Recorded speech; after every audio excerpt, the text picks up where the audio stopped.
It's nice. Without masks.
The joint session will come to order. The chair appoints as members of the committee on the part of the House to escort the President of the United States into the chamber: the gentleman from Louisiana, Mr. Scalise; the gentleman from Minnesota, Mr. Emmer; the gentlewoman from New York, Mrs. Stefanik; the gentleman from North Carolina, Mr. Hudson; the gentleman from Alabama, Mr. Palmer; the gentleman from Louisiana, Mr. Johnson; the gentlewoman from Oregon, Mrs. Chavez DeRemer; the gentlewoman from Virginia, Mrs. Kiggins; the gentleman from New York, Mr. Jeffries; the gentlewoman from Massachusetts, Ms. Clark; the gentleman from California, Mr. Aguilar; the gentleman from California, Mr. Liu; the gentlewoman from Washington, Del Bene; the gentleman from South Carolina, Mr. Clyburn; the gentleman from Colorado, Mr. Neguse; and the gentlewoman from California, Mrs. Chu.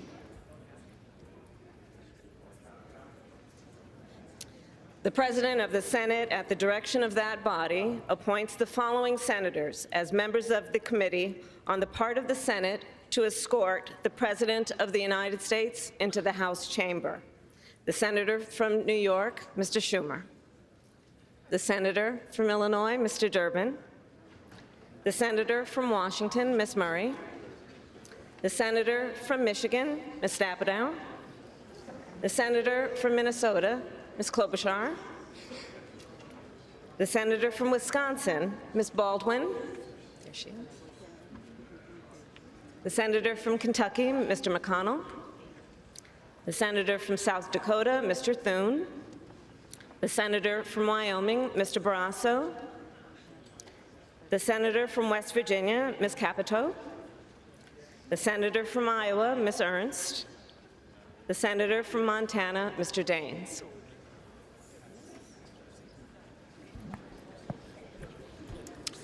The members of the escort committee will exit the chamber through the lobby doors.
Mr. Speaker, the Dean of the Diplomatic Corps.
Speaker, the Chief Justice and Associate Justices of the Supreme Court.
Mr. Speaker, the President's Cabinet.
Mr. Speaker, the President of the United States. Hello.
Thank you. Thank you, thank you, thank you. Members of Congress, I have the high privilege and the distinct honor to present to you the President of the United States.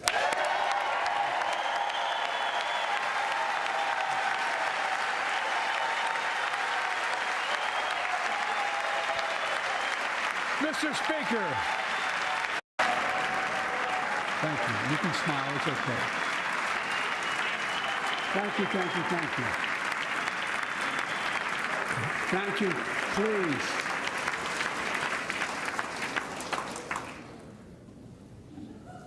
Mr. Speaker, Madam Vice President, our First Lady and Second Gentleman, good to see you guys up there. Members of Congress,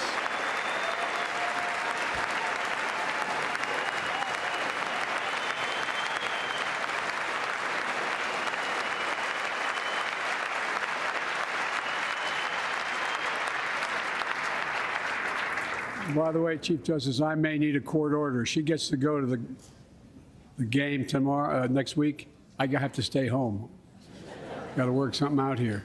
Members of the Cabinet, leaders of our military, Chief Justice, Associate Justice, and retired Justice of the Supreme Court, and to you, my fellow Americans.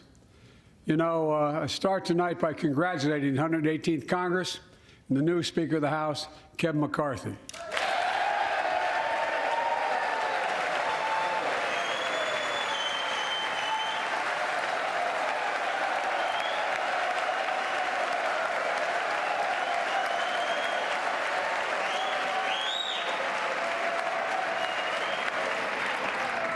Speaker, I don't want to ruin your reputation, but I look forward to working with you. And I want to congratulate the new leader of the House Democrats, the first African-American minority leader in history, Hakeem Jeffries.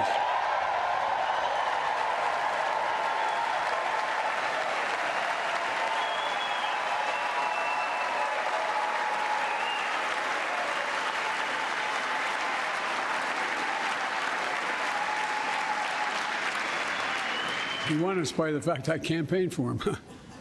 Congratulations to the longest-serving leader in the history of the United States Senate, Mitch McConnell. Where are you, Mitch?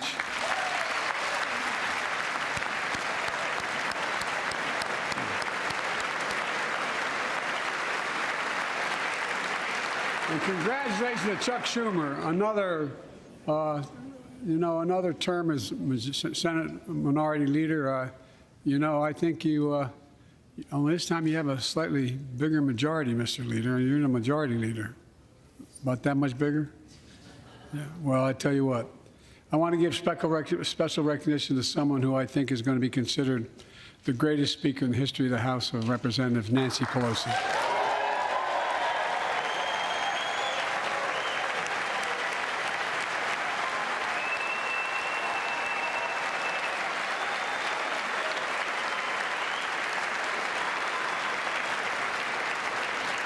Folks, the story of America is a story of progress and resilience, of always moving forward, of never, ever giving up. It's a story unique among all nations. We're the only country that has emerged from every crisis we've ever entered stronger than we got into it. Look, folks, that's what we're doing again. 2 years ago, the economy was reeling.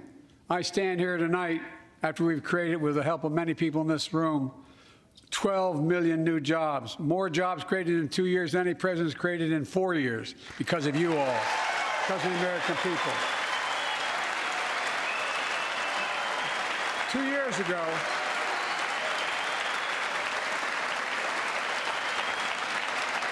and 2 years ago, COVID had shut down, our businesses were closed, our schools were robbed of so much, and today, COVID no longer controls our lives. And 2 years ago, democracy faced its greatest threat to the Civil War. And today, though bruised, our democracy remains unbowed and unbroken.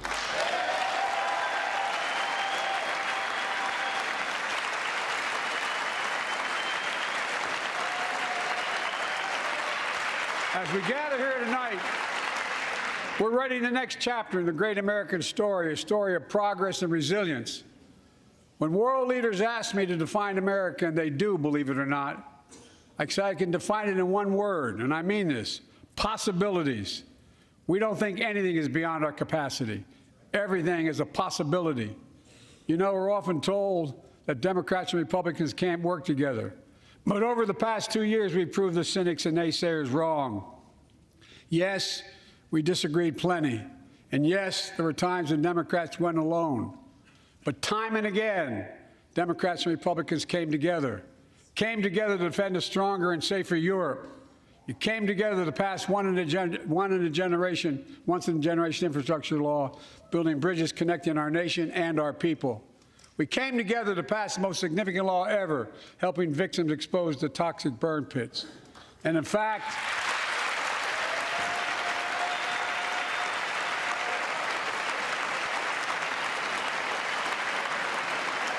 it was important.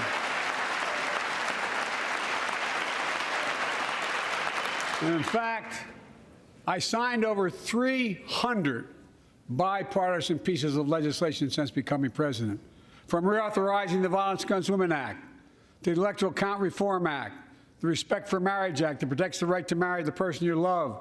And to my Republican friends, if we could work together the last Congress, there's no reason we can't work together and find consensus on important things in this Congress as well.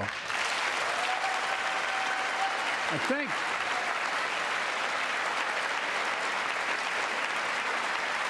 folks, you all are as informed as I am, but I think the people sent us a clear message. Fighting for the sake of fighting, power for the sake of power, conflict for the sake of conflict gets us nowhere. That's always been my vision of our country, and I know it's many of yours. To restore the soul of this nation, to rebuild the backbone of America, America's middle class, and to unite the country. We've been sent here to finish the job, in my view. For decades, the middle class has been hollowed out in more than, and not no one administration, but for a long time. Too many good-paying manufacturing jobs moved overseas. Factories closed down. Once thriving cities and towns that many of you represent became shadows of what they used to be. And along the way, something else we lost: pride, our sense of self-worth. I ran for president to fundamentally change things, to make sure our economy works for everyone, so we can all feel that pride in what we do. To build an economy from the bottom up and the middle out, not from the top down. Because when the middle class does well, the poor have a ladder up, and the wealthy still do very well. We all do well.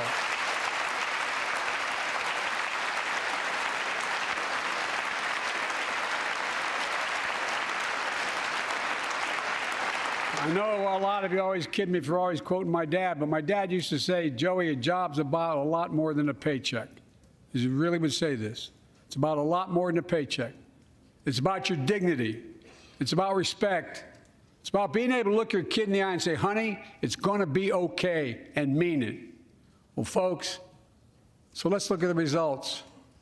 We're not finished yet by any stretch of the imagination, but unemployment rate is at 3.4%, a 50-year low. A near record unemployment. Near record unemployment for Black and Hispanic workers. We've already created, your help, 800,000 good-paying manufacturing jobs, the fastest growth in 40 years. And where is it written? Where is it written that America can't lead the world in manufacturing? And I don't know where that's written. For too many decades, we imported projects and exported jobs. Now, thanks to what you've all done, we're exporting American products and creating American jobs. Folks, inflation has been a global problem because the pandemic disrupted our supply chains, and Putin's unfair and brutal war in Ukraine disrupted energy supplies as well as food supplies, blocking all that grain in Ukraine. But we're better positioned than any country on earth right now. But we have more to do. But here at home, inflation is coming down. Here at home, gas prices are down $1.50 from their peak. Food inflation is coming down, not fast enough, but coming down. Inflation has fallen every month for the last 6 months. while take-home pay has gone up. Additionally, over the last 2 years, a record 10 million Americans applied to start new businesses. 10 million. And by the way, every time someone starts a small business is an act of hope. And Madam Vice President, I want to thank you for leading that effort to ensure that small businesses have access to capital and the historic laws we enacted that are going to just come into being. Standing here last year, I shared with you a story of American genius and possibilities. Semiconductors, small computer chips the size of a fingerprint that power everything, from cell phones to automobiles and so much more.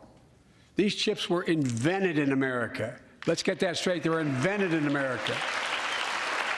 We used to make 40% of the world's chips. In the last several decades, we lost our edge. We're down to only producing 10%. We all saw what happened during the pandemic when chip factories shut down overseas. Today's automobiles need 3,000 chips, each of those automobiles. But American automobiles couldn't make enough cars because there weren't enough chips. Car prices went up, people got laid off, so did everything from refrigerators to cell phones. We can never let that happen again. That's why we came together to pass the Bipartisan Chips and Science Act.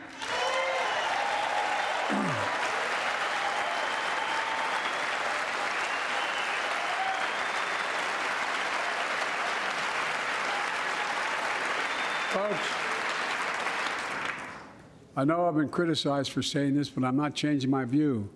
We're going to make sure the supply chain for America begins in America. The supply chain begins in America.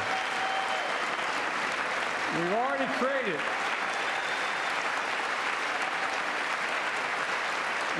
created 800,000 new manufacturing jobs without this law, before the law kicks in. With this new law, we're going to create hundreds of thousands of new jobs across the country. And I mean all across the country, throughout not just the coast, but through the middle of the country as well. That's going to come from companies that have announced more than $300 billion in investment in American manufacturing over the next few years. Outside of Columbus, Ohio, Intel is building semiconductor factories on 1,000 acres, literally a field of dreams.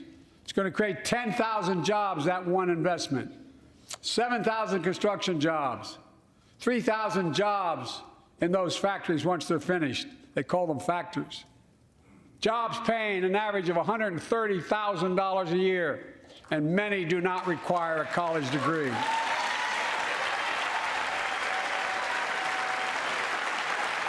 Jobs. Because we work together, these jobs where people don't have to leave home to search for opportunity. And it's just getting started. Think about the new homes, the small businesses, the medium-sized businesses. So much more that's going to be needed to support those 3,000 permanent jobs and the factories that are going to be built. Talk to mayors and governors, Democrats and Republicans, and they'll tell you what this means for their communities. We're seeing these field of dreams transform to the heartland. But to maintain the strongest economy in the world, we need the best infrastructure in the world. And folks, as you all know, we used to be #1 in the world in infrastructure. We've sunk to 13th in the world. The United States of America, 13th in the world in infrastructure, modern infrastructure. But now we're coming back because we came together and passed the bipartisan infrastructure law, the largest investment in infrastructure since President Eisenhower's interstate highway system.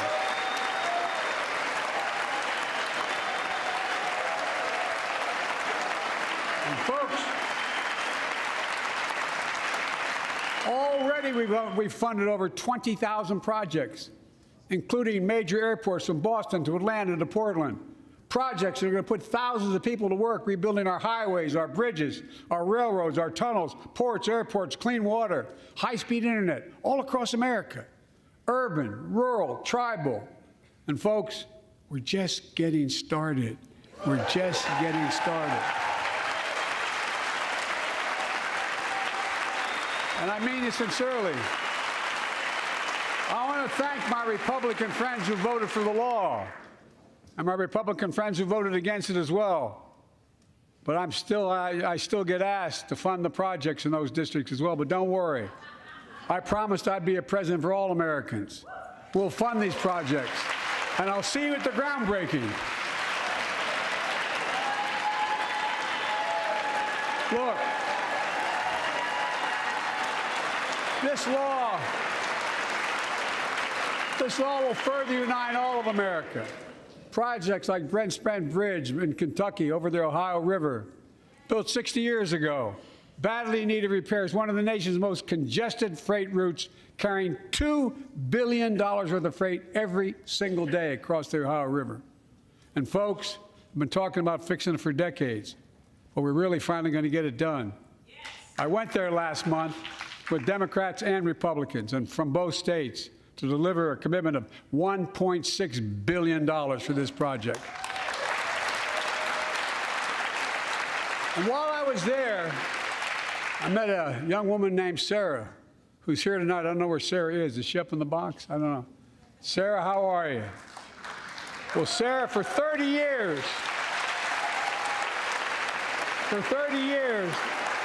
I learned, she told me she'd been a proud member of the Iron Workers Local 44, known as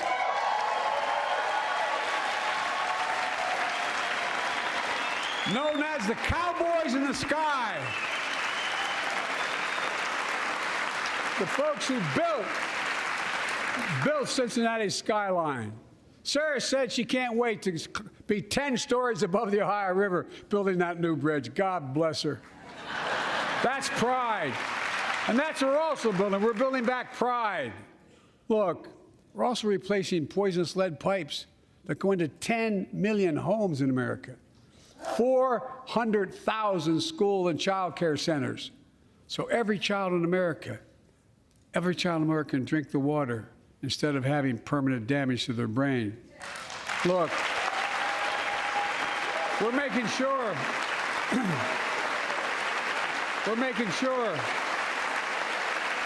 that every community in America has access to affordable high-speed internet. No parent should have to drive by McDonald's parking lot to help them do their homework online with their kids, which many thousands were doing across the country. And when we do these projects, and again I get criticized for this, but I make no excuses for it, we're going to buy American. We're going to buy America. Folks,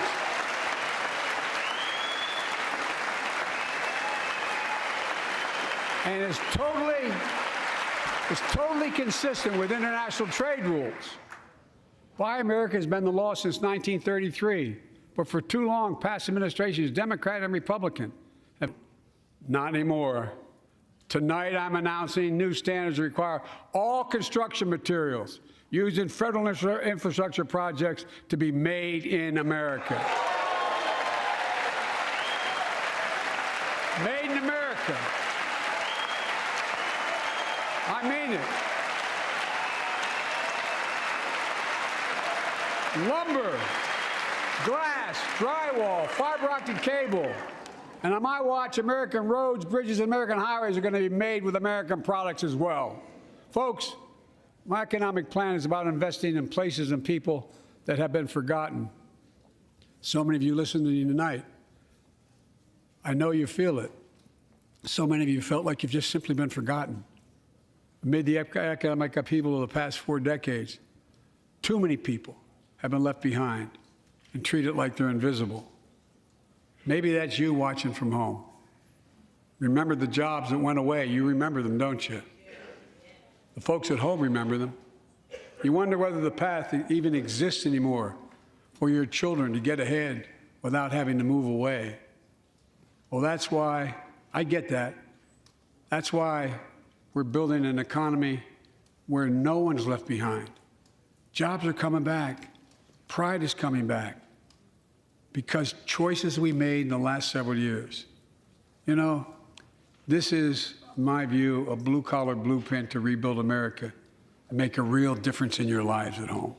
For example, too many of you lay in bed at night like my dad did, staring at the ceiling, wondering what in God's name happens if your spouse gets cancer, or your child gets deadly ill, or something happens to you.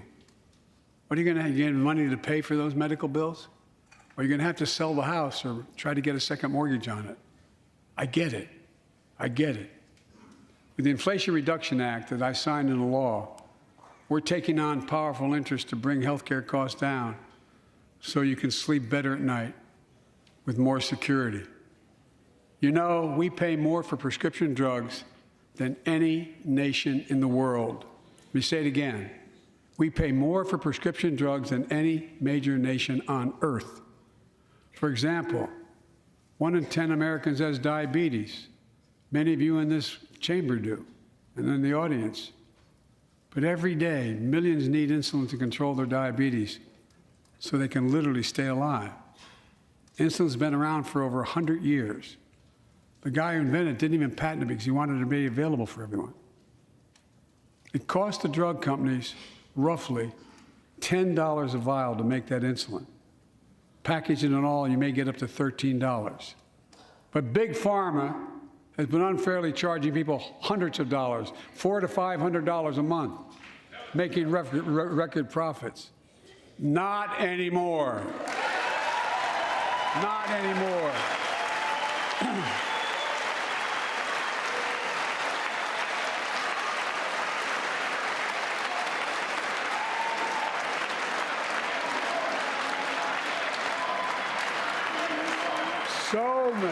So many things that we did are only now coming to fruition. We said we were doing this, and we said we passed the law to do it, but people didn't know because the law didn't take effect until January 1 of this year. We capped the cost of insulin at $35 a month for seniors on Medicare. People are just finding out. I'm sure you're getting the same calls I'm getting. Look, there are millions of other Americans who do not or are not on Medicare, including 200,000 young people with type 1 diabetes who need this insulin to stay alive. Let's finish the job this time. Let's cap the cost of insulin for everybody at $35.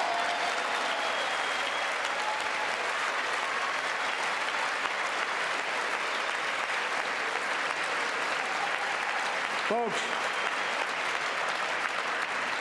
and Big Pharma's still going to do very well, I promise you all. I promise you they're going to do very well. This law also caps and won't even go into effect until 2025. Costs, out-of-pocket drug costs for seniors on Medicare at a maximum of $2,000 a year. You don't have to pay more than $2,000 a year, no matter how much your drug costs are. Because you know why? You all know it. Many of you, like many in my family, have cancer. You know the drugs can range from $10,000, $11,000, $14,000, $15,000 for the cancer drugs. If drug prices rise faster than inflation, drug companies are going to have to pay Medicare back the difference. We're finally giving Medicare the power to negotiate drug prices. Bringing down prescription drug costs doesn't just save seniors money, it cuts the federal deficit by billions of dollars, by hundreds of billions of dollars. Because these prescription drugs are drugs purchased by Medicare to keep their commitment to the seniors. Well, guess what? Instead of paying $400 or $500 a month, you're paying $15. That's a lot of savings for the federal government. And by the way, why wouldn't we want that? Now, some members here are threatening, and I know it's not an official party position, so I'm not going to exaggerate, but threatening to repeal the Inflation Reduction Act. As my coach, that's okay, that's fair. As my football coach used to say, lots of luck in your senior year. Make no mistake, If you try anything to raise the cost of producing jobs, I will veto it. Look, I'm pleased to say that more Americans have health insurance now than ever in history. A record 16 million people are enrolled in the Affordable Care Act. And thanks to the law I signed last year, millions are saving $800 a year on their premiums. And by the way, that law was written and the benefit expires in 2025. So my plea to some of you, at least in this audience, let's finish the job and make these savings permanent. Expand coverage of Medicaid.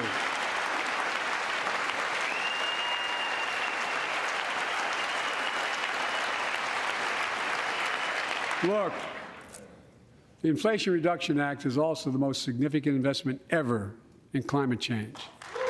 Ever. Lowering utility bills, creating American jobs, leading the world to a clean energy future. I visited the devastating aftermath of record floods, droughts, storms, and wildfires from Arizona to Mexico to all the way up to the Canadian border. More timber has been burned, as I've observed from helicopters, than the entire state of Missouri. And we don't have global warming? Not a problem. In addition to emergency recovery, from Puerto Rico to Florida to Idaho, we're rebuilding for the long term. New electric grids that are able to weather major storms and not prevent those forest fires. Roads and water systems will withstand the next big flood. Clean energy to cut pollution and create jobs in communities often left behind. We're going to build 500,000 electric vehicle charging stations installed across the country by tens of thousands of IBEW workers. And we're helping families save more than $1,000 a year with tax credits to purchase electric vehicles and efficient appliances, energy-efficient appliances. Historic conservation efforts to be responsible stewards of our land. Let's face reality. The climate crisis doesn't care if you're in a red or blue state. It's an existential threat. We have an obligation, not to ourselves, but to our children and grandchildren, to confront it. I'm proud of how America, at last, is stepping up to the challenge. We're still going to need oil and gas for a while. But guess what? No, we do. But there's so much more to do. We got to finish the job. And we pay for these investments in our future by finally making the wealthiest and biggest corporations begin to pay their fair share. Just begin.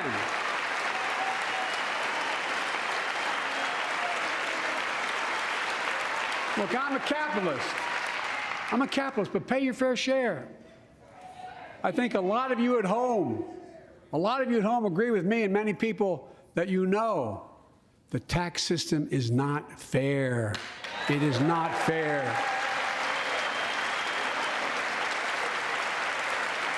Look, the idea that in 2020, 55 of the largest corporations in America, the Fortune 500, made $40 billion in profits and paid zero in federal taxes? Zero? Folks, it's simply not fair. But now, because of the law I signed, billion-dollar companies have to pay a minimum of 15%. God love them. 15%. That's less than a nurse pays.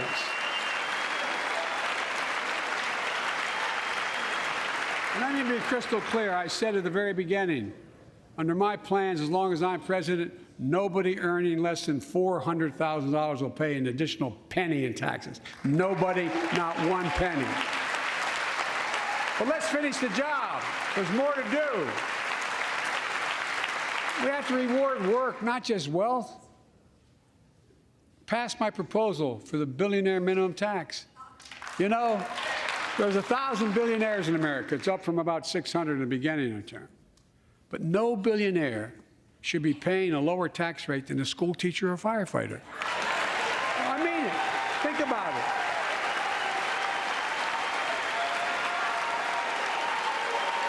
I mean, look,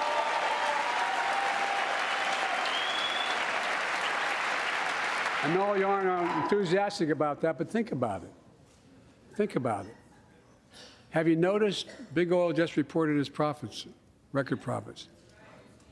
Last year they made $200 billion in the midst of a global energy crisis. I think it's outrageous. Why? They invested too little of that profit to increase domestic production. And when I talk to a couple of them, they say, we're afraid you're going to shut down all the oil wells, all the oil refineries anyway, so why should we invest in them? I said, we're going to need oil for at least another decade, and that's going to exceed and beyond that. We're going to need it. Production. If they had, in fact, invested in the production to keep gas prices down, instead, they used the record profits to buy back their own stock, rewarding their CEOs and shareholders. Corporations ought to do the right thing. That's why I propose we quadruple the tax on corporate stock buybacks and encourage long-term investments. They'll still make considerable profit.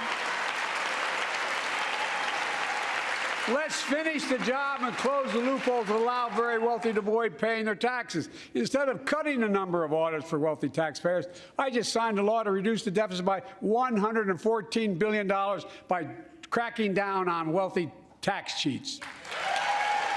That's being fiscally responsible. In the last 2 years, my administration has cut the deficit by more than $1.7 trillion, the largest deficit reduction in American history. Under the previous administration, the American deficit went up 4 years in a row. Because those record deficits, no president added more to the national debt in any 4 years than my predecessor. Nearly 25% of the entire national debt that took over 200 years to accumulate was added by just one administration alone, the last one. They're the facts. Check it out. Check it out. How did Congress respond to that debt? They did the right thing. They lifted the debt ceiling 3 times without preconditions or crisis. They paid American bills to prevent an economic disaster to the country. So tonight I'm asking the Congress to follow suit. Let's commit here tonight to the full faith and credit of the United States of America will never, ever be questioned. So some of my Republican friends want to take the economy hostage. I get it, unless I agree to their economic plans. All of you at home should know what those plans are. Instead of making the wealthy pay their fair share, some Republicans want Medicare and Social Security to sunset. I'm not saying it's a majority. Let me give you, anybody who doubts it, contact my office. I'll give you a copy. I'll give you a copy of the proposal. That means Congress doesn't vote. Well, I'm glad to see you. No, I tell you, I enjoy conversion. You know, it means if Congress doesn't keep the programs the way they are, they'd go away. Other Republicans say, I'm not saying it's a majority of you. I don't even think it's even a significant, but it's being proposed by individuals. I'm not politely not naming them, but it's being proposed by some of you. Look, folks, the idea is that we're not going to be moved into being threatened to default on the debt if we don't respond.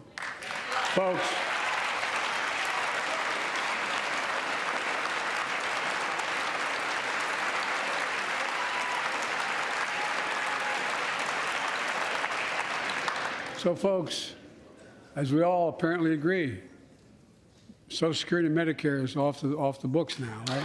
They're not to be sponsored. All right. I'm ready. We got unanimity.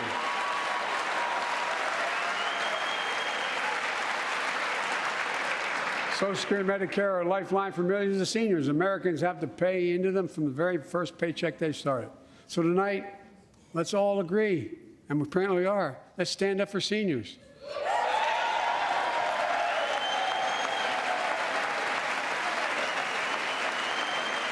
Stand up and show them. We will not cut Social Security. We will not cut Medicare. Those benefits belong to the American people. They earned it. And if anyone tries to cut Social Security, which apparently no one's going to do, and if anyone tries to cut Medicare, I'll stop them. I'll veto it. And look, I'm not going to allow them to be taken away. Not today, not tomorrow, not ever. But apparently it's not going to be a problem. Next month, when I offer my fiscal plan, I ask my Republican friends to lay down their plan as well. I really mean it. Let's sit down together and discuss our mutual plans together. Let's do that.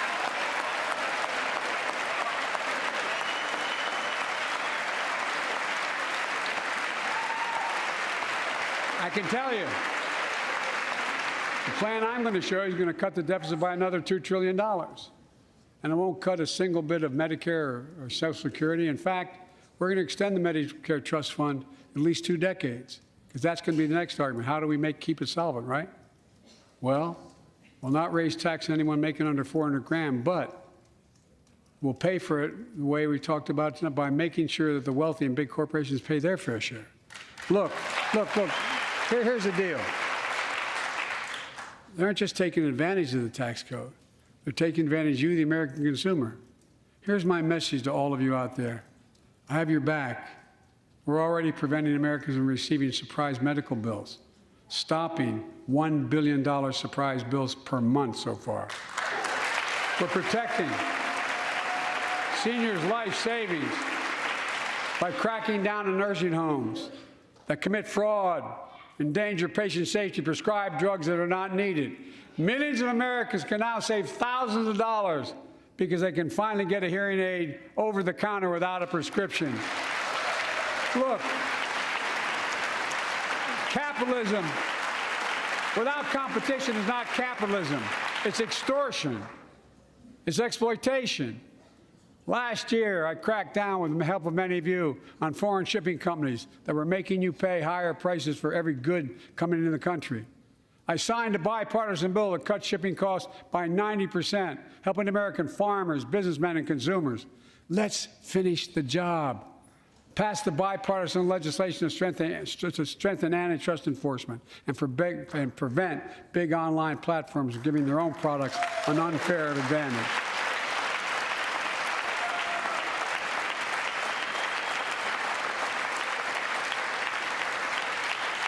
My administration is also taking on junk fees, those hidden surcharges too many companies use to make you pay more.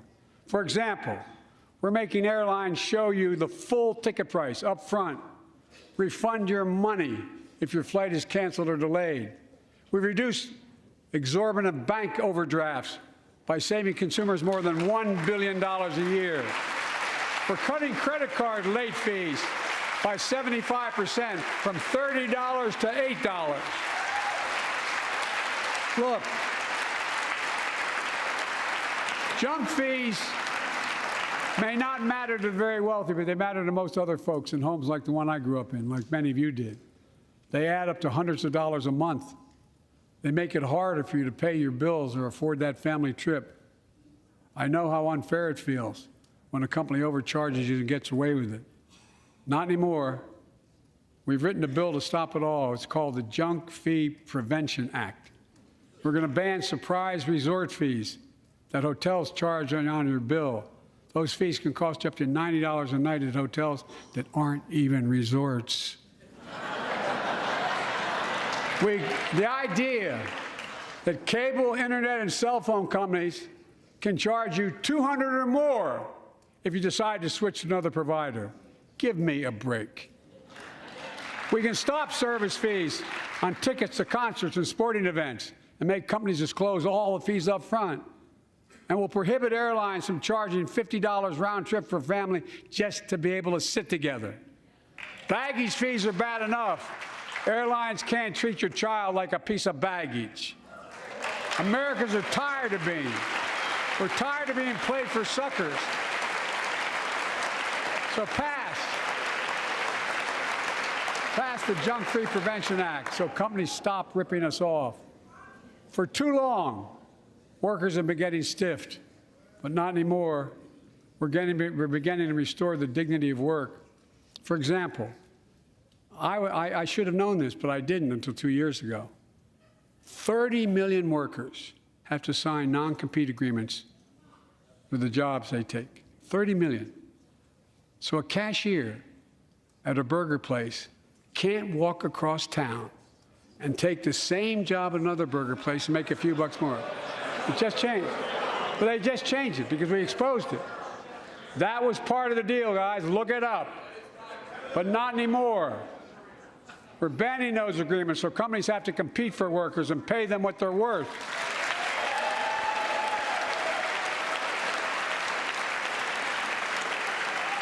And I must tell you, this is bound to get a response from my friends on my left but the right. I'm so sick and tired of companies breaking the law by preventing workers from organizing. Pass the PRO Act, because businesses have a right, workers have a right to form a union. And let's guarantee all workers have a living wage. Let's make sure working parents can afford to raise a family with sick days, paid family medical leave, affordable child care.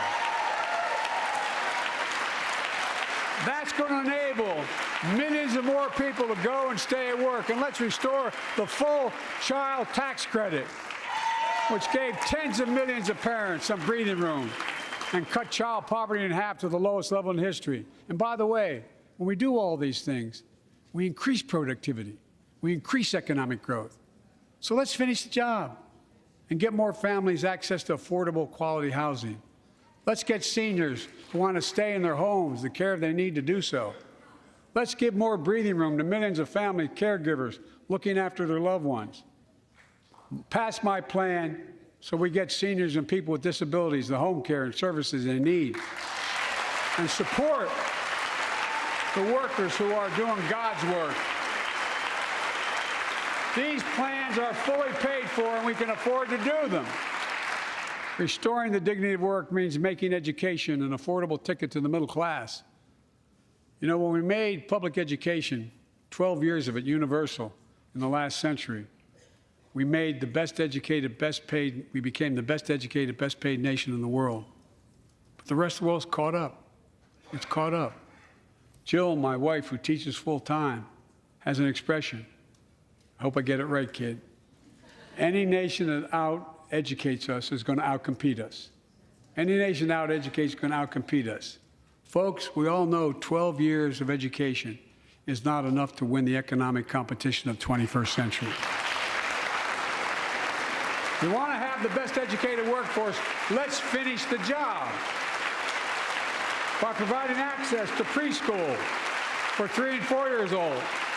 Studies show that children who go to preschool are nearly 50% more likely to finish high school and go on to earn a 2 or 4 year degree, no matter their background they came from.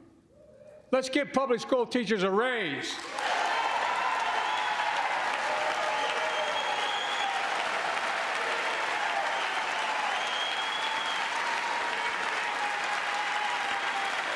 We're making progress by reducing student debt, increasing Pell Grants for working and middle-class families.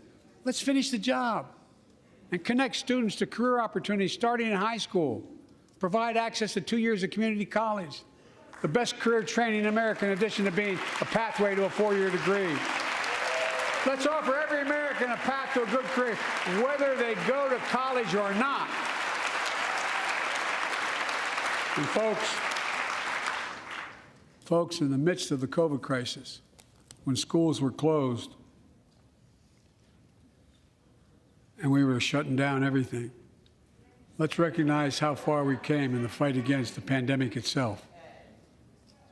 While the virus is not gone, thanks to the resilience of the American people and the ingenuity of medicine, we've broken the COVID grip on us. COVID deaths are down by 90%.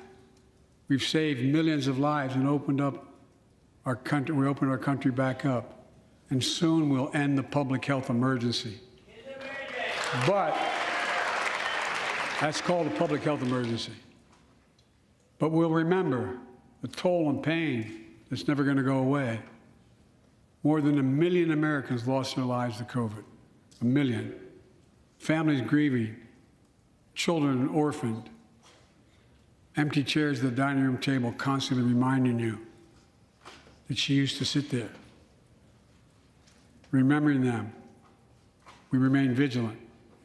We still need to monitor dozens of variants and support new vaccines and treatments. So Congress needs to fund these efforts and keep America safe. And as we emerge from this crisis stronger, we're also got to double down on prosecuting criminals who stole relief money meant to keep workers and small businesses afloat.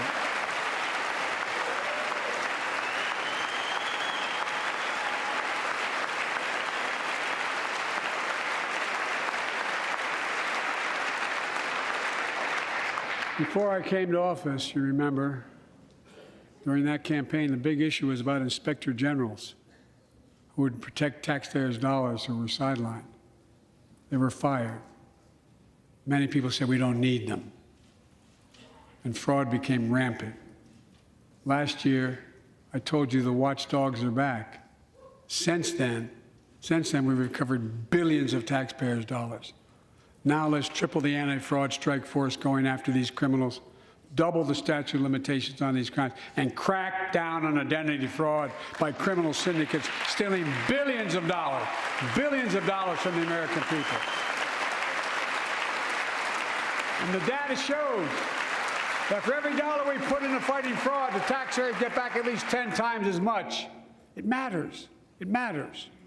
Look, COVID left its scars, like the spike in violent crime in 2020, the first year of the pandemic. We have an obligation to make sure all people are safe. Public safety depends on public trust, as all of us know. But too often that trust is violated. Joining us tonight are the parents of Tyree Nichols. Welcome.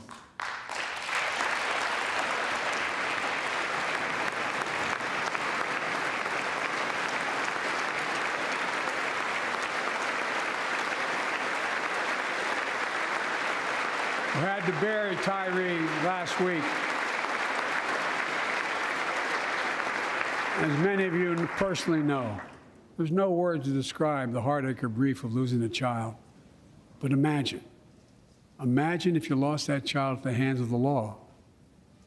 Imagine having to worry whether your son or daughter came home from walking down the street, or playing in the park, or just driving a car.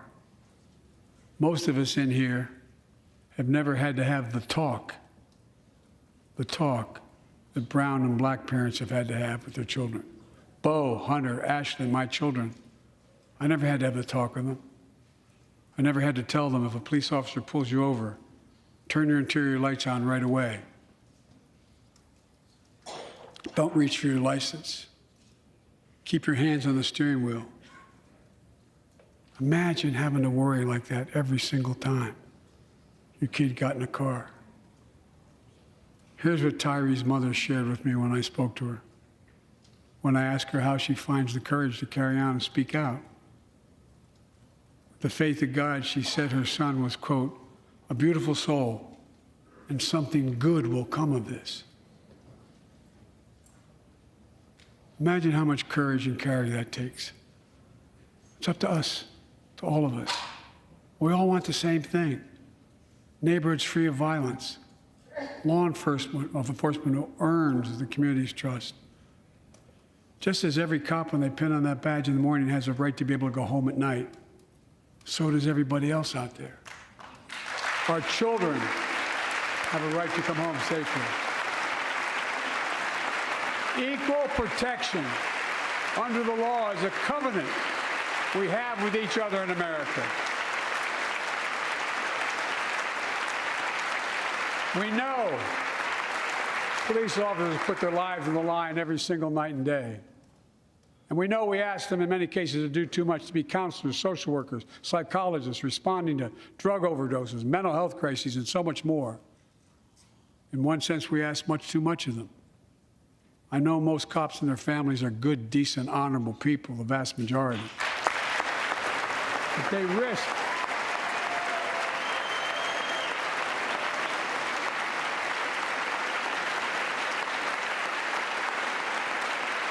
and they risk their lives every time they put that shield on. But what happened to Tyree in Memphis happens too often. We have to do better. Give law enforcement the real training they need. Hold them to higher standards. Help them succeed in keeping us safe. We also need more first responders and professionals to address the growing mental health, substance abuse challenges. More resources to reduce violent crime and gun crime. More community intervention programs. More investment in housing, education, and job training. All this can help prevent violence in the first place. And when police officers or police departments violate the public trust, they must be held accountable. With the support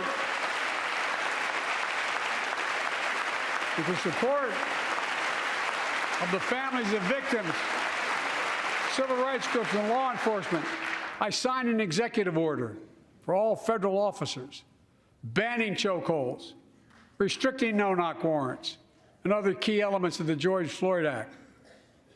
Let's commit ourselves to make the words of Tyler's mom true. Something good must come from this. Something good. And all of us,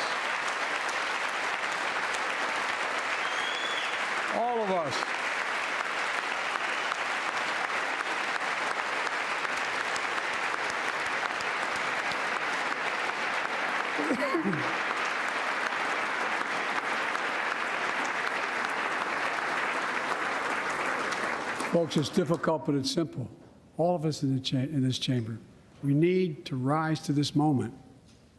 We can't turn away. Let's do what we know in our hearts that we need to do. Let's come together to finish the job on police reform.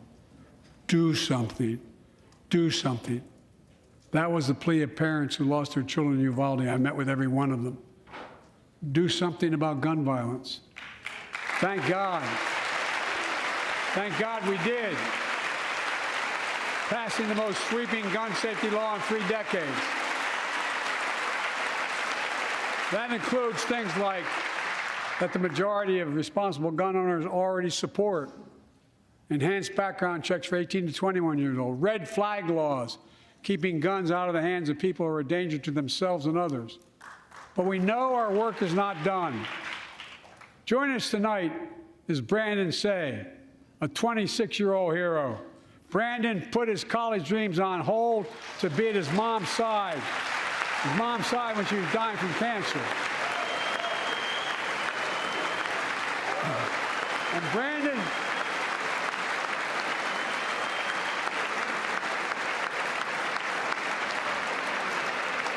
now works at the dance studio started by his grandparents. And 2 weeks ago, during the Lunar New Year celebrations, he heard the studio door close, and he saw a man standing there pointing a semi-automatic pistol at him. He thought he was going to die, but he thought about the people inside. And in that instant, he found the courage to act and wrestled a semi-automatic pistol away from the gunman who had already killed 11 people in another dance studio. 11. He saved lives. It's time we do the same. Ban assault weapons now. Ban them now. Once and for all.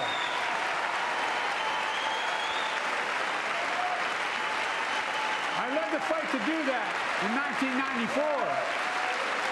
And in 10 years, that ban was law and mass shootings went down. After we let it expire in the Republican administration, mass shootings tripled. Let's finish the job and ban these assault weapons. And let's also come together on immigration. Make it a bipartisan issue once again.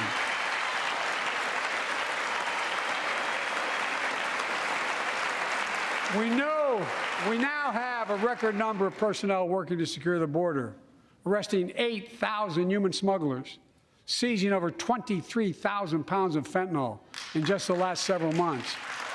We've launched a new border plan last month.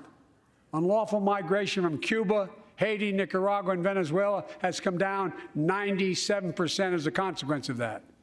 But American border problems won't be fixed until Congress acts. If we don't pass my comprehensive immigration reform, at least pass my plan to provide the equipment and officers to secure the border.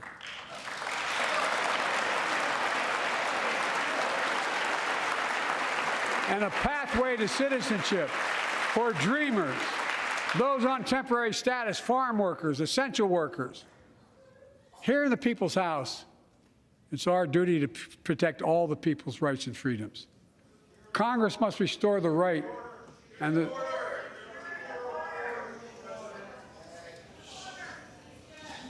Congress must restore the right that was taken away in Roe v. Wade and protect Roe v. Wade.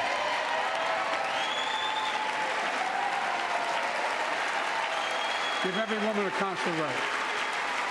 The Vice President and I are doing everything to protect access to reproductive health care and safeguard patient safety.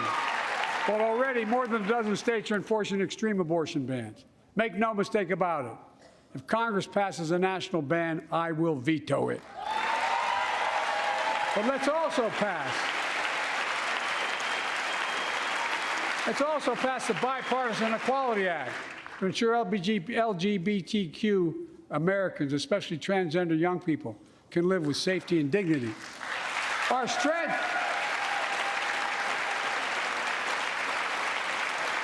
strength is not just the example of our power, but the power of our example. Let's remember the world's watching. I spoke in this chamber 1 year ago, just days after Vladimir Putin unleashed his brutal attack against Ukraine. A murderous assault, evoking images of death and destruction Europe suffered in World War II. Putin's invasion has been a test for the ages, a test for America, a test for the world. Would we stand for the most basic of principles? Would we stand for sovereignty? Would we stand for the right of people to live free of tyranny? Would we stand for the defense of democracy? For such defense matters to us because it keeps peace and prevents open season on would-be aggressors and threatens our prosperity. 1 year later, we know the answer. Yes, we would, and we did. We did. And together, we did what America always does at our best. We led. We united NATO. We built a global coalition. We stood against Putin's aggression. We stood with the Ukrainian people. Tonight, we're once again joined by Ukraine's ambassador to the United States. She represents not just her nation, but the courage of her people. Our ambassador is here, we're united in our support of your country. Will you stand so we can all take a look at you? Thank you.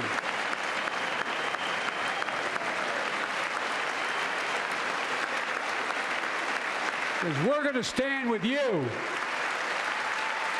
as long as it takes.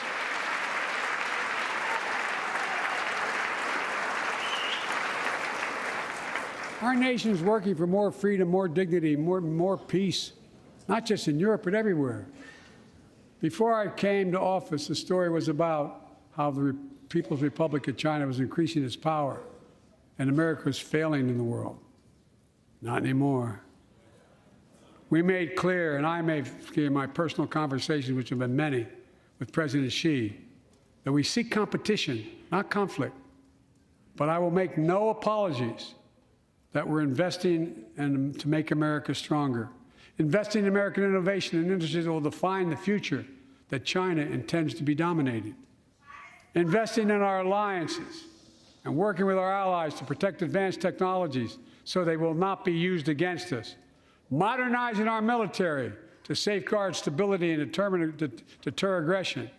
Today, we're in the strongest position in decades to compete with China or anyone else in the world. Anyone else in the world. And I'm committed.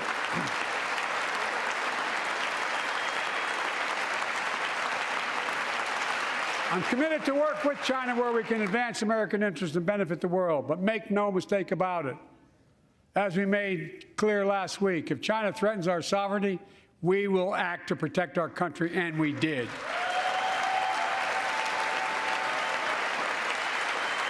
Look, let's be clear. Winning the competition should unite all of us. We face serious challenges across the world. But in the past 2 years, democracies have become stronger, not weaker. Autocracies have grown weaker, not stronger. Name me a world leader who changed places with Xi Jinping. Name me one. Name me one. America's rallying the world to meet those challenges, from climate to global health, to food insecurity, to terrorism, to territorial aggression. Allies are stepping up, spending more, and doing more. Look, the bridges we're forming between partners in the Pacific and those in the Atlantic, and those who bet against America are learning how wrong they are. It's never, ever been a good bet to bet against America. Never.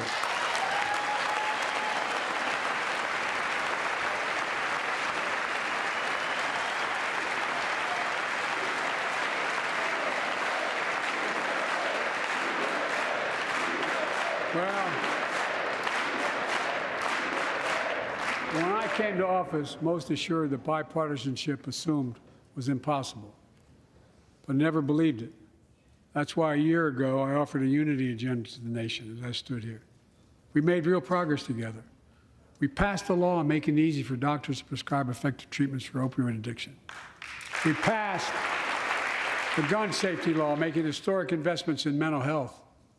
We launched the ARPA-H drive for breakthrough in the fights against cancer, Alzheimer's, and diabetes, and so much more. We passed the Heath Robinson PACT Act, named after the late Iraq War veteran whose story about exposure to toxic burn kits I shared here last year.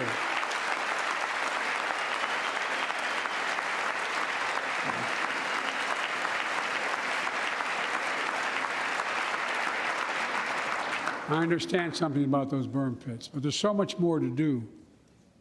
We can do it together.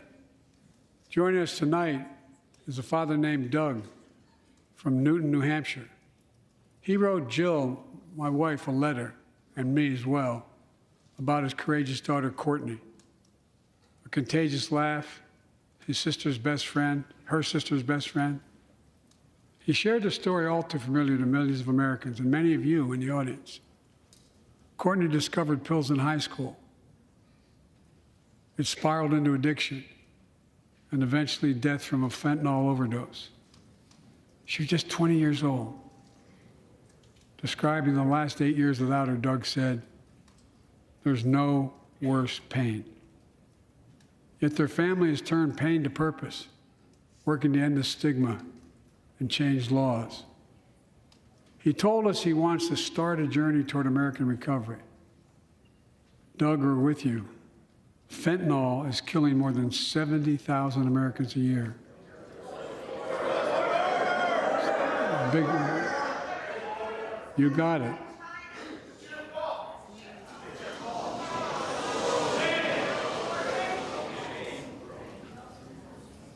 So let's launch a major surge to stop fentanyl production in the sale and trafficking, with more drug detection machines, inspection cargo, stop pills and powder at the border. Working with couriers like FedEx to inspect more packages for drugs. Strong penalties to crack down on fentanyl trafficking. Second, let's do more on mental health, especially for our children. When millions of young people are struggling with bullying, violence, trauma, we owe them greater access to mental health care at their schools. We must finally hold social media companies accountable for experimenting they're doing running children for profit.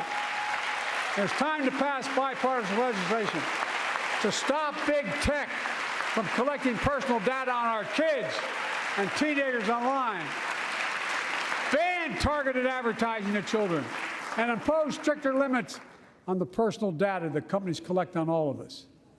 Third, let's do more to keep this nation's one truly sacred obligation, to equip those we send into harm's way and care for them and their families when they come home. Job training, job placement for veterans and their spouses as they come to return to civilian life. Helping veterans afford the rent because no one should be homeless in America, especially someone who served the country.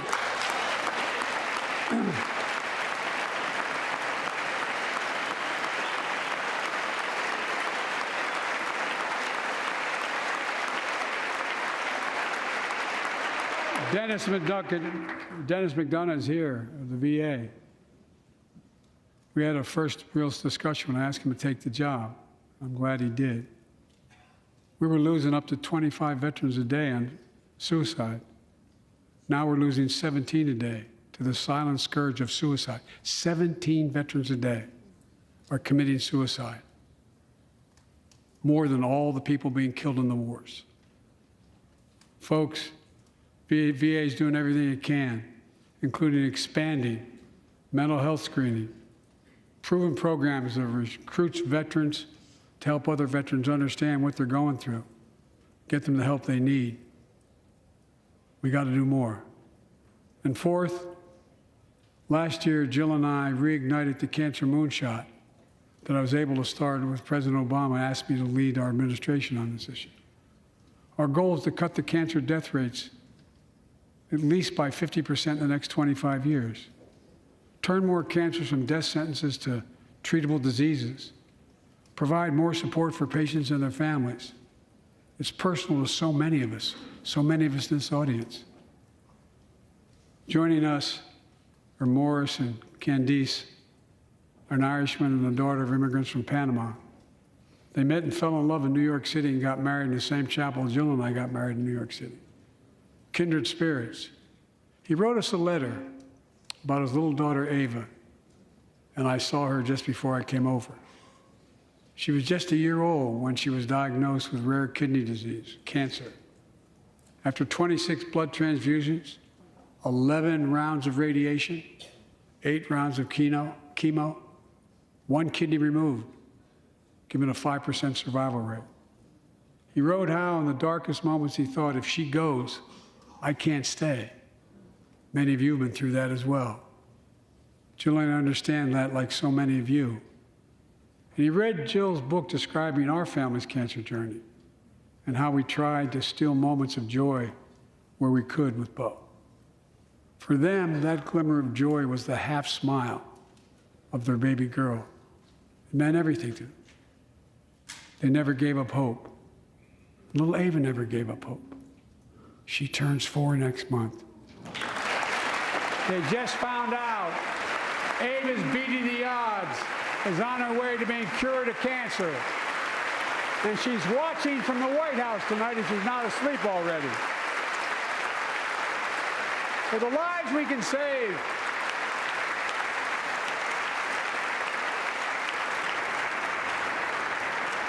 for the lives we can save and the lives we've lost, let this be a truly American moment that rallies the country and the world together and proves that we can still do big things. 20 years ago, under the leadership of President Bush and countless advocates and champions, he undertook a bipartisan effort through PEPFAR to transform the global fight against HIV/AIDS. It's been a huge success. He thought big. He thought large. He moved. I believe we can do the same thing with cancer.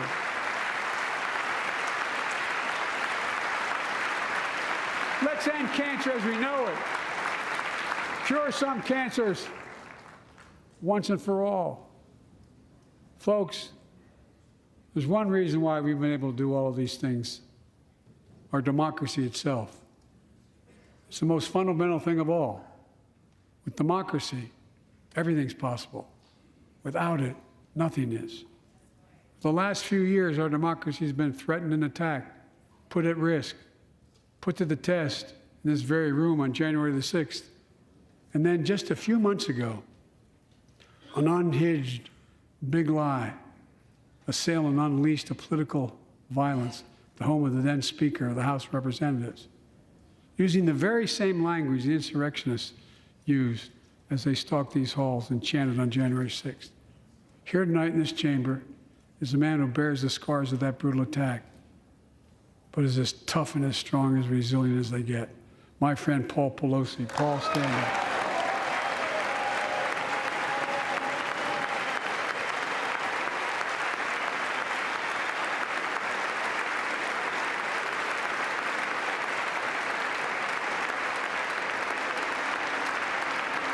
But such a heinous act should have never happened. We must all speak out. There's no place for political violence in America. We have to protect the right to vote, not suppress the fundamental right. Honor the results of our elections, not subvert the will of the people. We have to uphold the rule of law and restore trust in our institutions of democracy. And we must give hate and extremism in any form no safe harbor.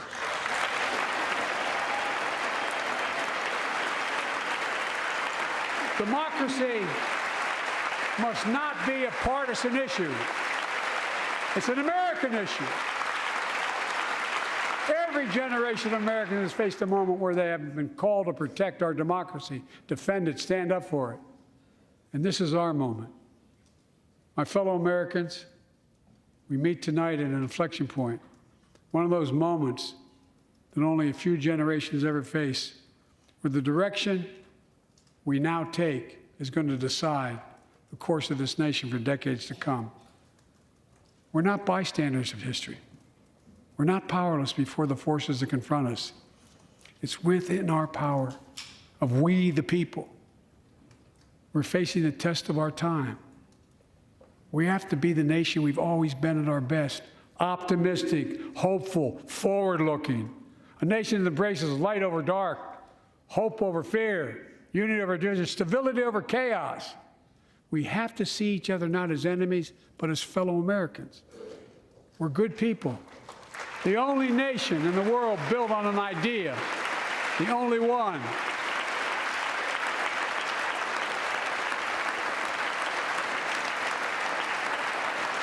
Other nations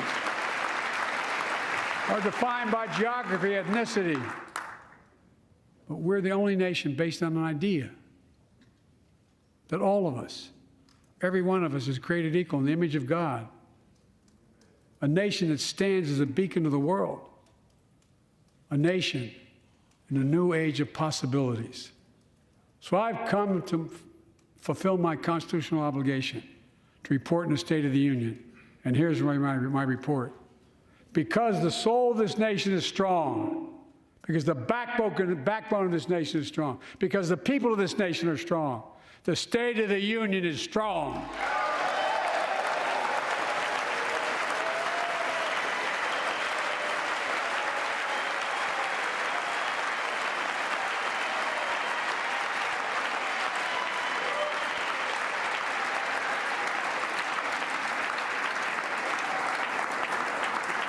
I'm not new to this place. I stand here tonight having served as long as about any one of you have ever served here. But I've never been more optimistic about our future, about the future of America. We just have to remember who we are. We're the United States of America, and there's nothing beyond our capacity if we do it together. God bless you all, and may God protect our troops. Thank you.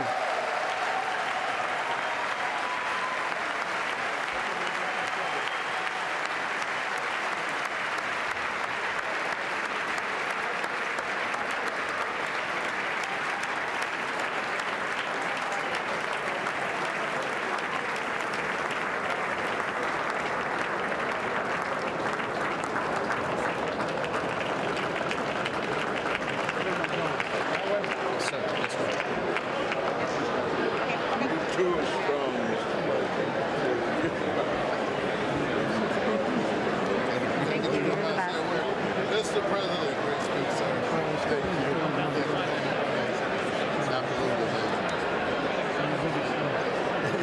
You know the guy who took care of my son, Bo?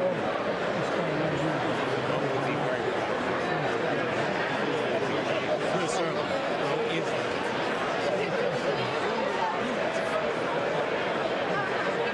Hey, Big John.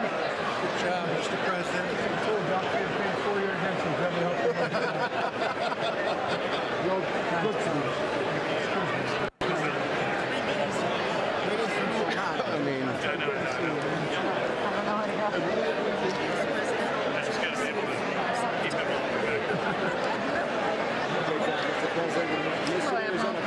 How are you?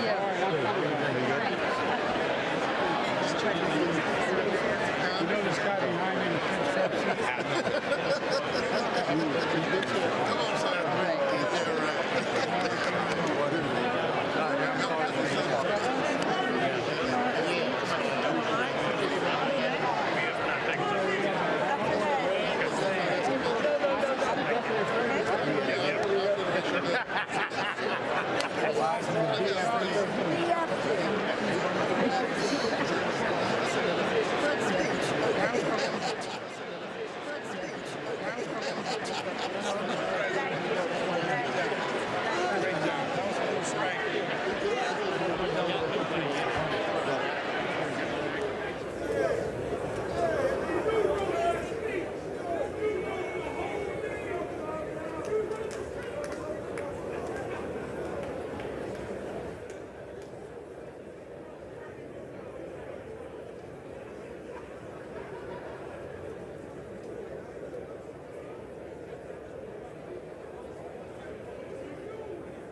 got guns as big as my thigh. Joe, we love you. Memphis needs everything it can get. I know. We got problems. I know we do. I've been talking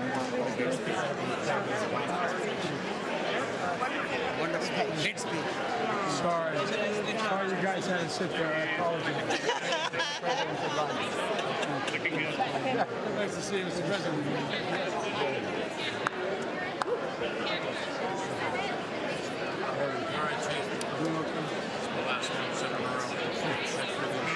Do you remember, I told a story. Corner. I told a story. President Reagan was in a movie getting senile and he wasn't. He said, who do you want? Supreme Court. I said, well, mine's not to choose, it's to dispose.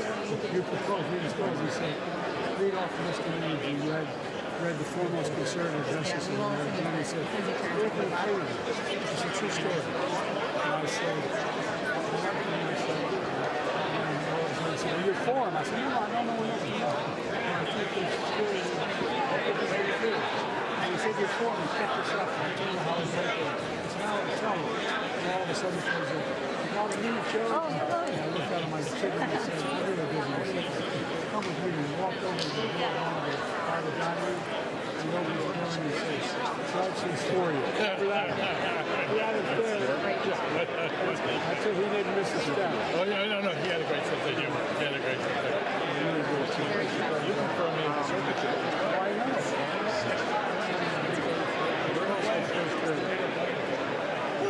Serious, Mr. President. Thank you for your comments on the bill. Yeah, that's right. I really appreciate it. If we have to do it, I've got 7 minutes. By the way, you need 54 of those vehicles. We got 15 that don't fund it. Thank you, Sorry. Mr. President. Very powerful. Very powerful. I don't know how we're going to do it. We'll try.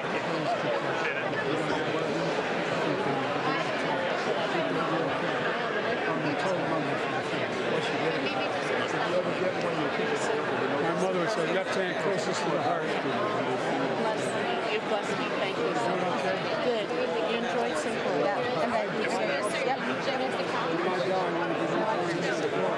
She just said, yeah.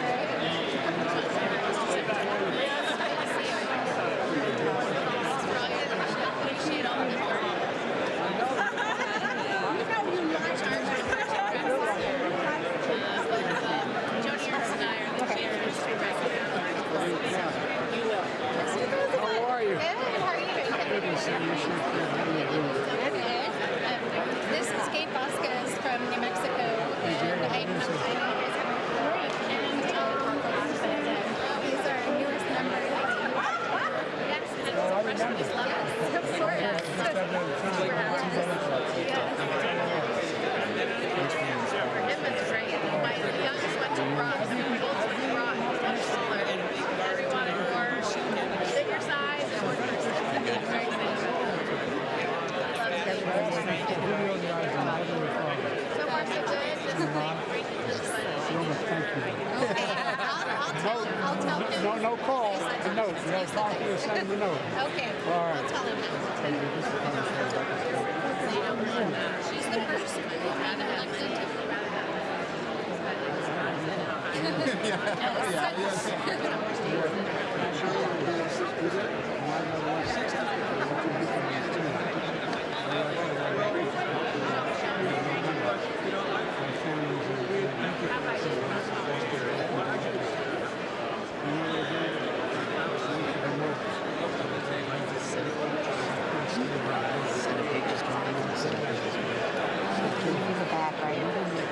Looking for the. I know, but I don't.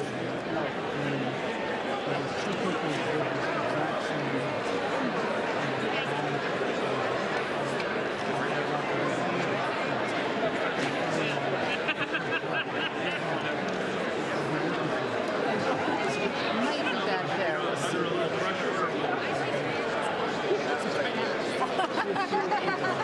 tell the president I'll pick it out. Yeah, this one has a lot of spines.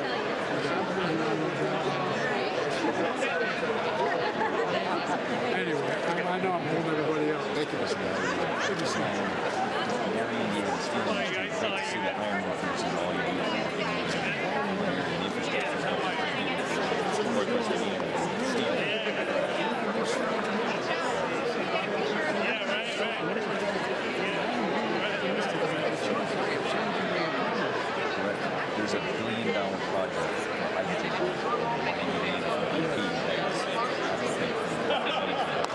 it's transformation. And by the way, just don't tell the guy from West Virginia that. I've got one too.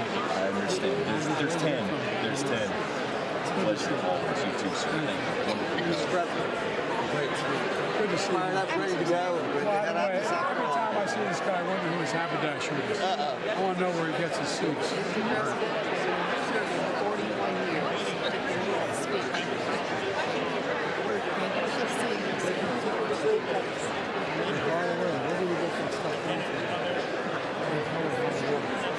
It's gigantic.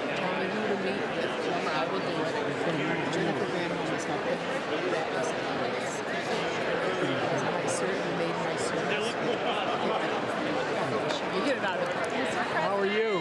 You made us.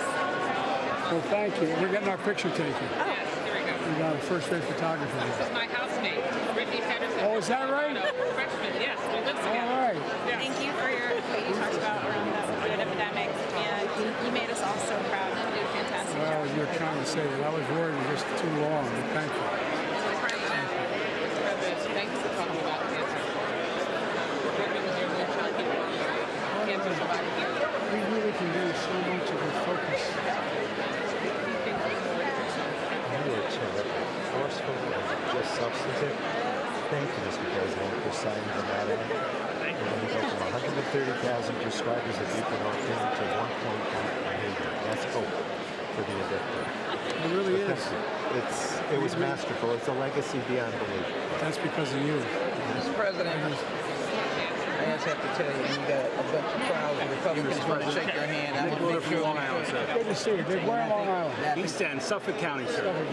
Long Island. You ever been to Long Island? It's magnificent. I used to live in Garden City. Just a little bit west of me, sir, but you're welcome back anytime. You got your money behind you? Nope, all good. Okay, I just want to make this point. This was a bring-on speech. I'm going to run across America with this speech and this thing about American progress. And I think if we lean in, we'll get a Republican that will join us on police reform and get this done in the first 3 months. I think so too. I'm praying for it because it's an opportunity. We're going to get it done. Thank you. Thank you so much for your words. They speak exactly to my constituents in my district, and I know that they're really going to appreciate it. What's your district include? 8th District of Colorado, those northeast suburbs of Denver, and goes into Greeley, which is a rural community. I'm just Big kidding. and ag. I'm getting this selfie, please. Did I get it? Did it again. There you go. Oh, I'm did the You're embarrassed to be embarrassed. He's trying to make me feel good, so you erased it. Great speech. I really appreciate you taking so much time. That meeting was tremendous. We're grateful. Thank you so much. Thank you.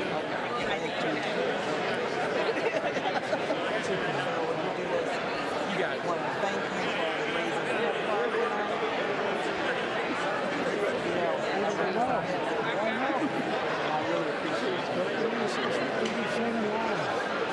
We've got to reauthorize it this year, so. All right, I'm in. Hi, Mr. President. That was a strong speech, sir. And we're still working to get them out of us here. We're not going to give up, sir. Thank you. No, the camera side of you. Your battery just broke. Thank you. I think I started. Thank you. Thank you, sir. Thank you. Appreciate it. Mr. President, good to see you again. Absolutely. You called my mom. Yes. She sent you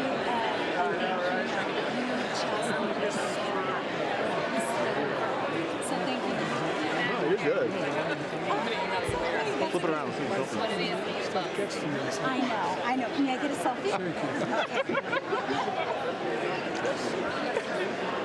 And I want you to meet Mark Mono. can't do that with me at the National Prayer Breakfast. Way to go. You gotta car dealer. You gotta get me. You know me. No, but seriously, I got a bunch of good ones with me when we came to visit you guys the other day. I'm mental health, raised by a mother diagnosed with mental health.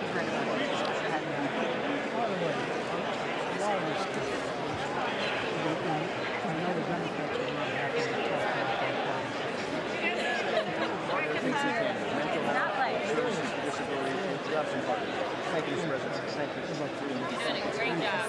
Great job.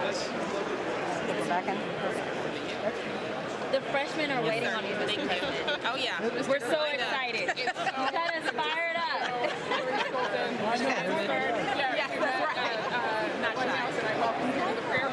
That's right. That was serendipitous engagement. It was fantastic. I'm doing great. We'd love for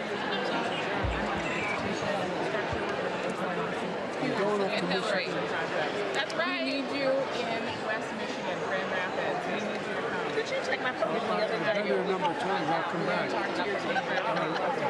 Mr. President, we need you to come to Hawaii. Sure. You may have to put them on. Everyone is like, Phil, can we get an invite? We're trying to get to Hawaii next week.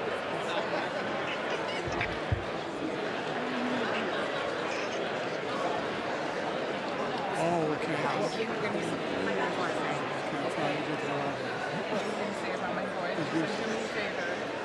We're going to catch it. And then as soon as I get this one, then I'm going to flip to you to take This is my 5-month-old son, Hodge. God, I love you. He's I brought him to the speaker's vote. Yeah, he's a cute little. He sure in hell is. You're a lucky man. I know. Hold on, let's see. So. Oh, you got the photo. Good. Yeah. Thank you. Oh, there we go. All right. Thank you for Columbus, Ohio. That meant the world. Thank you. Mr. President, and I got invitation for Wisconsin, please come to Hawaii.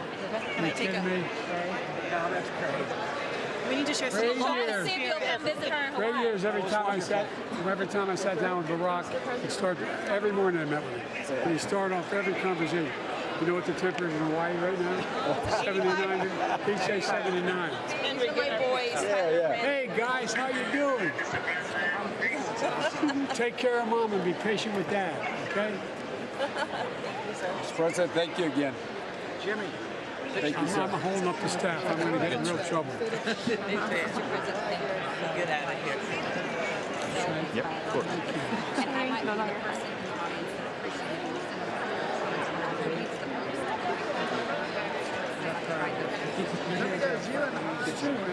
People are getting angry. They feel like they're being used. So true. So anything I can do to help support that effort, I will. Yes, sir. Anything I can do. Get a number. Good. Thank you, Mr. President. Oh, come on, man.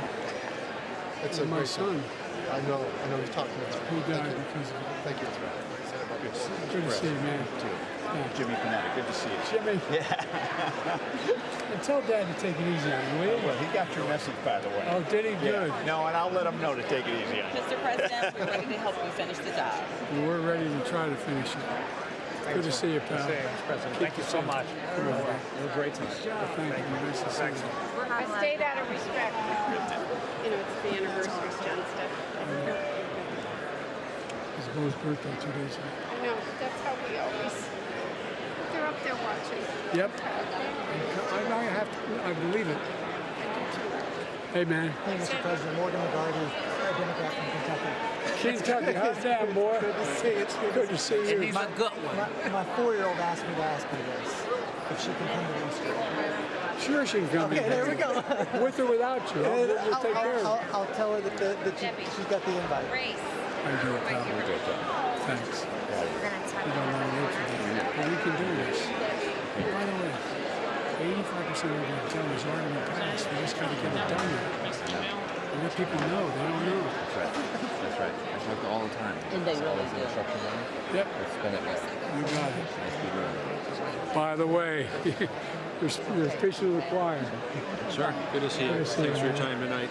And want to catch up with you again on the California water. We let 500,000 acres go dry in agriculture last year, and I don't know where the food's going to come from.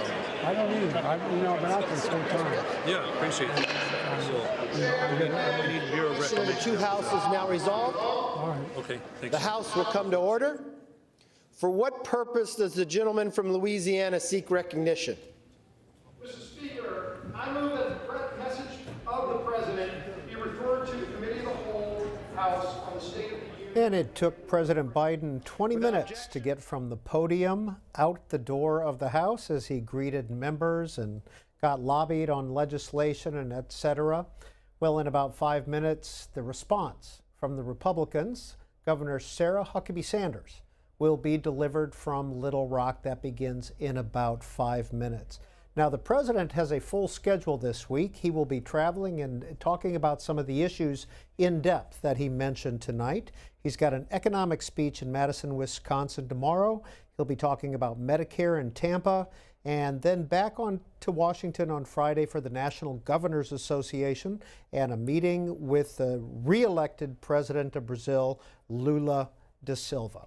Now, after Sarah Huckabee Sanders, we're going to be taking your phone calls, and we want to hear your voices, your response to what the president had to say and what Governor Sanders had to say. 202 is the area code. 748-8921 for Republicans, 748-8920 for Democrats, and 748-8922 for independents. Now, of course, you can send a text message as well if you want to, if you can't get through on the phones. 202-748-8903 is that number. Just remember to include your first name and your city if you would. Let's see what Greta Brawner has found in reaction to the speech. CBS reporter Ed O'Keefe tweeting out this about the speech: the most ruckus, rancorous reception for a president at his State of the Union address I can recall. And I cannot recall seeing a speaker try to shush members of his or her caucus before, like Speaker McCarthy tried tonight. One of the most ruckus moments came tonight at this point during his speech. Instead of making the wealthy pay their fair share, some Republicans want Medicare and Social Security to sunset. I'm not saying it's a majority. Let me give you, anybody who doubts it, contact my office. I'll give you a copy. I'll give you a copy of the proposal. That means Congress doesn't vote. Well, I'm glad to see you. And I tell you, I enjoy conversion.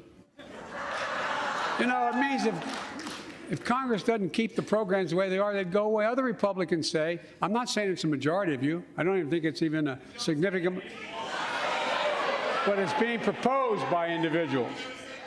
I'm not politely not naming them, but it's being proposed by some of you. Look, folks, the idea is that we're not going to be moved into being threatened to default on the debt if we don't respond. Folks. From President Biden's address, one of the most ruckus moments, as Ed O'Keefe notes. Ahead of tonight's speech, there was this poll put out by the Washington Post that found on this question of the debt ceiling and whether or not there should be spending cuts included. 65% of U.S. adults polled said the debt payment and federal spending should be handled separately by the president and Congress. We'll bring more reaction from the State of the Union address later after we hear from the Republican Governor, Sarah Huckabee Sanders. Peter. And Sarah Huckabee Sanders was just elected this past November. She took office on January 10th, and she won by 28 points. And of course, she served as President Trump's press secretary for a couple of years. Her father was governor of Arkansas from 1996 to 2007. And Governor Sanders met her husband Brian on her father's 2008 presidential campaign, and they have 3 children. After the governor speaks, we will be going to your phone calls and your reaction on social media, either via text message or on our social media platforms.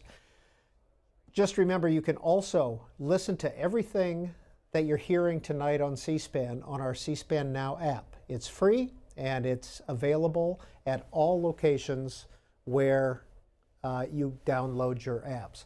That is a governor's mansion in Little Rock, where Sarah Huckabee Sanders will be speaking from in just a minute. Here she is. 4, 3. Good evening. I'm Sarah Huckabee Sanders. Being a mom to 3 young children taught me not to believe every story I hear. So forgive me for not believing much of anything I heard tonight from President Biden. From out-of-control inflation and violent crime to the dangerous border crisis and threat from China, Biden and the Democrats have failed you. They know it, and you know it. And it's time for a change. Tonight, let us reaffirm our commitment to a timeless American idea that government exists not to rule the people, but to serve the people. Democrats want to rule us with more government control, but that's not who we are. America is the greatest country the world has ever known because we're the freest country the world has ever known, with a people who are strong and resilient. 5 months ago, I was diagnosed with thyroid cancer. It was a hard time for our family, particularly our kids, Scarlett, Huck, and George. But we kept our faith and persevered. Thanks to exceptional doctors here in Arkansas, a successful surgery, and the grace of God, I am cancer-free. Through it all, I couldn't help but think about my mom.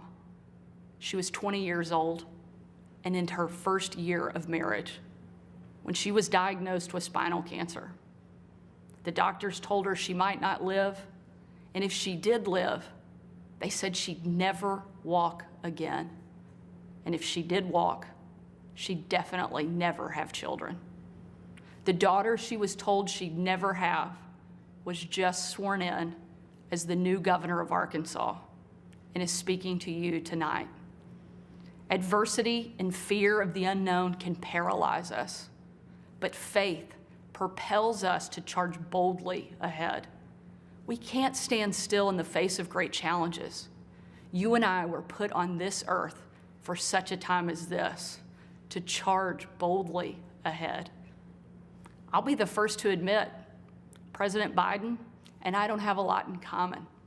I'm for freedom, he's for government control. At 40, I'm the youngest governor in the country. And at 80, he's the oldest president in American history. I'm the first woman to lead my state, and he's the first man to surrender his presidency to a woke mob that can't even tell you what a woman is. In the radical left's America, Washington taxes you and lights your hard-earned money on fire. But you get crushed with high gas prices, empty grocery shelves, and our children are taught to hate one another on account of their race, but not to love one another or our great country. Whether Joe Biden believes this madness or is simply too weak to resist it, his administration has been completely hijacked by the radical left. The dividing line in America is no longer between right or left. The choice is between normal or crazy. It's time for a new generation of Republican leadership.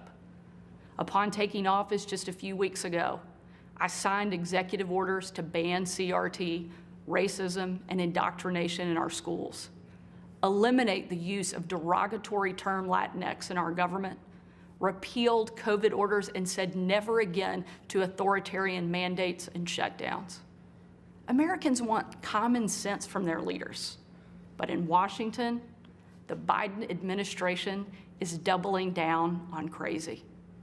President Biden inherited the fastest economic recovery on record, the most secure border in history, cheap, abundant, homegrown energy, fast rising wages, a rebuilt military, and a world that was stable and at peace. But over the last 2 years, Democrats destroyed it all. Despite Democrats' trillions in reckless spending and mountains of debt, we now have the worst border crisis in American history. As a mom, my heart breaks for every parent who has lost a son or daughter to addiction. 100,000 Americans a year are now killed from drug overdoses, largely from fentanyl pouring across our southern border. Yet the Biden administration refuses to secure the border and save American lives. And after years of Democrat attacks on law enforcement and calls to defund the police, violent criminals roam free, while law-abiding families live in fear. Beyond our border, from Afghanistan to Ukraine, from North Korea to Iran, President Biden's weakness puts our nation and the world at risk. And the president's refusal to stand up to China, our most formidable adversary, is dangerous and unacceptable. President Biden is unwilling to defend our border, defend our skies, and defend our people. He is simply unfit to serve as commander-in-chief. And while you reap the consequences of their failures, the Biden administration seems more interested in woke fantasies than the hard reality Americans face every day. Most Americans simply want to live their lives in freedom and peace. But we are under attack in a left-wing culture war we didn't start and never wanted to fight.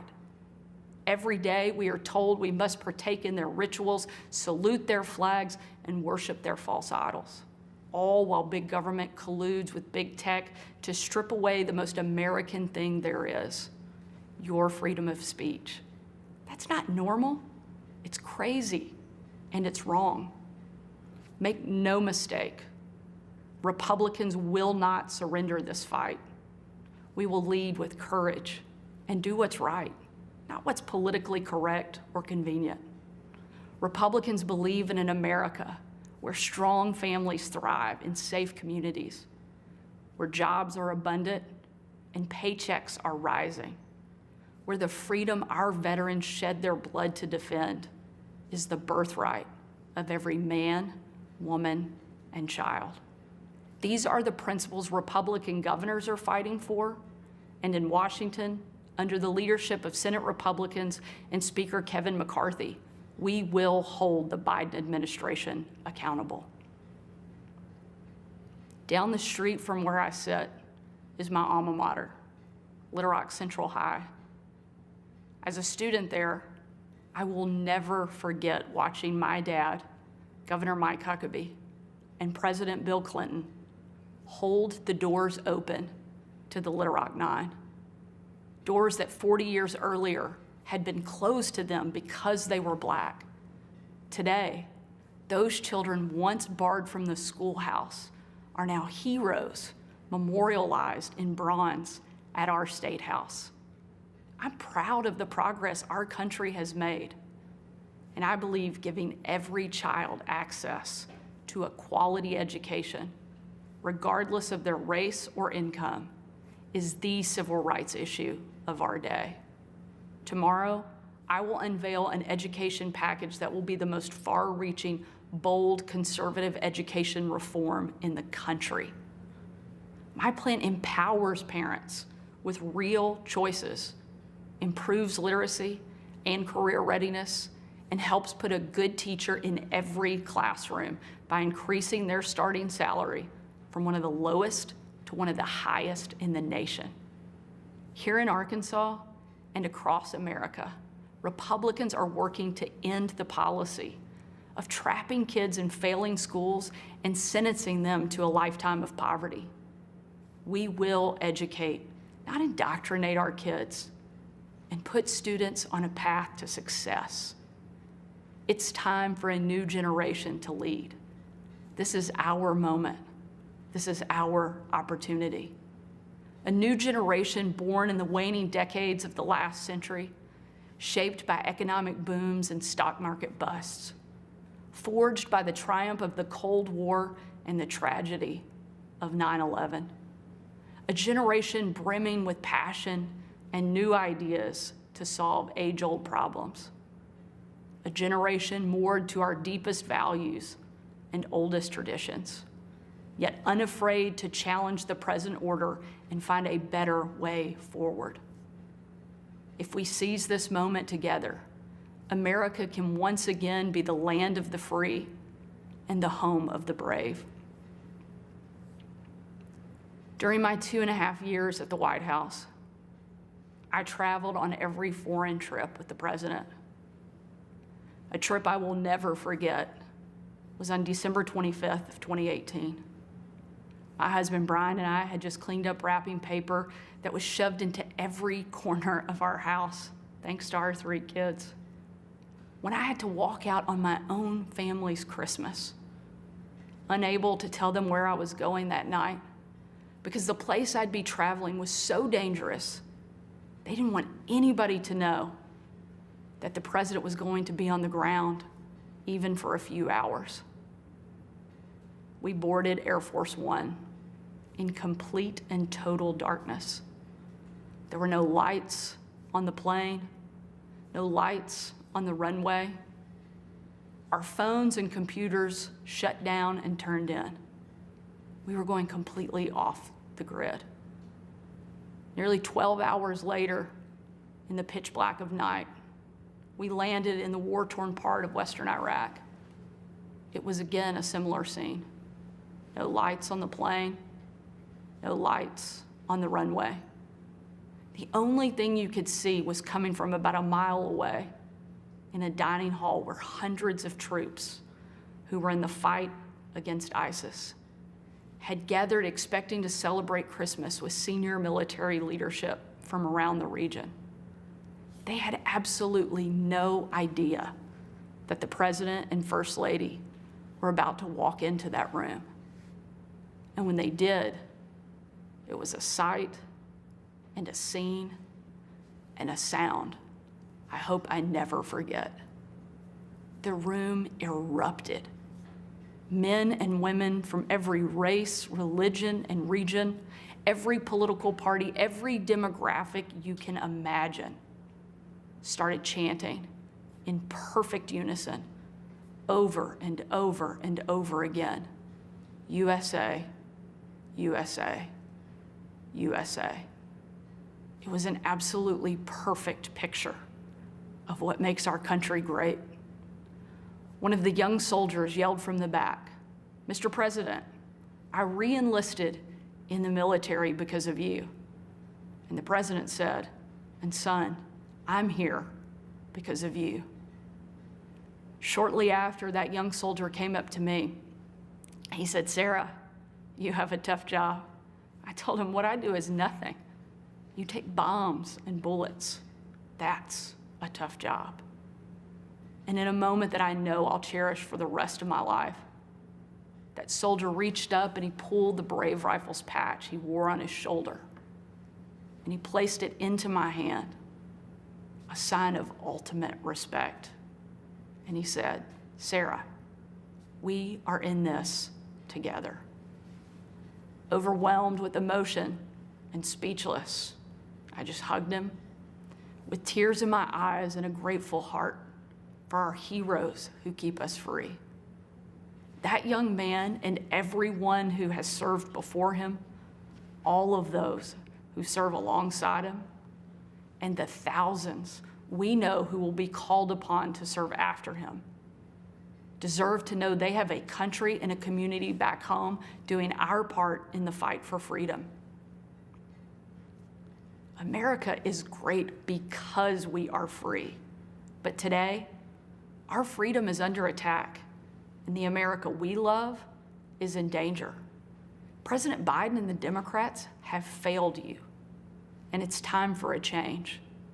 A new generation of Republican leaders are stepping up, not to be caretakers of the status quo, but to be change makers for the American people. We know not what the future holds, but we know who holds the future in his hands. And with God as our witness, we will show the world that America is still the place where freedom reigns and liberty will never die. Thank you God bless you, and God bless America. And that was Sarah Huckabee Sanders, the new governor of Arkansas. There's the governor's mansion in Little Rock. Now it's your turn. 202 is the area code, 748-8921 for Republicans, 748-8920 for Democrats, and 748-8922 for independents. Also, text message 202-748-8903. That's for text messages only. Please include your first name and your city if you would. Jerry, Stratford, Connecticut, Republican line. Jerry, you've heard the president and now Governor Sanders. What's your response? What'd you hear? Well,